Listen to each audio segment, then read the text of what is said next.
So when it comes to random migrants, they enter the UK and they get sent to camps and hotels. But somewhere else that they've been sent recently are disused military bases. But there's a problem, because these bases are still being used by our military, and the government have been lying whilst the migrants inside have been having nightly boxing matches. The headline says that the Home Office admits the migrant site is still being used for UK defence operations.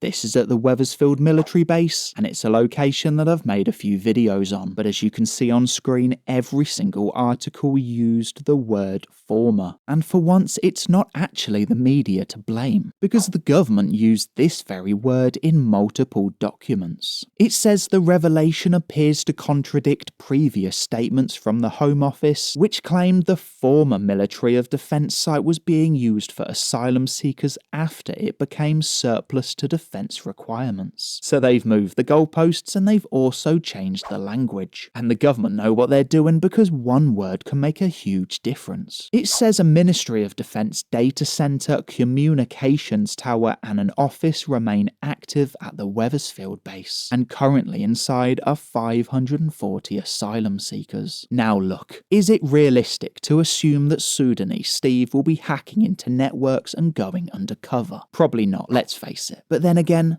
the government will never know, because without proper background checks, they don't understand what these randoms can and can't do. In reality, some could well be spies and they've just been allowed onto an active defence site. It says that one person staying at the site told the BBC last week that there had been almost nightly fighting between the men at the centre, which is strange, because if that's how they act under surveillance at a military base, then you can only imagine how these guys are going to act when they're out in the free world. And remember, you can't walk into that place even if you wanted to. You've paid taxes all your life, yet you'd be met with harsh penalties if you tried to enter. But apparently letting in 540 undercover Ugandans is absolutely fine. But something that isn't fine is how 3,000 dangerous items were just found in one small town, but the police did pretty much nothing. So thank you for being one of the 23,638 subscribers. Thank you to the channel members, and thank you for checking out this mad video. This country has gone crazy.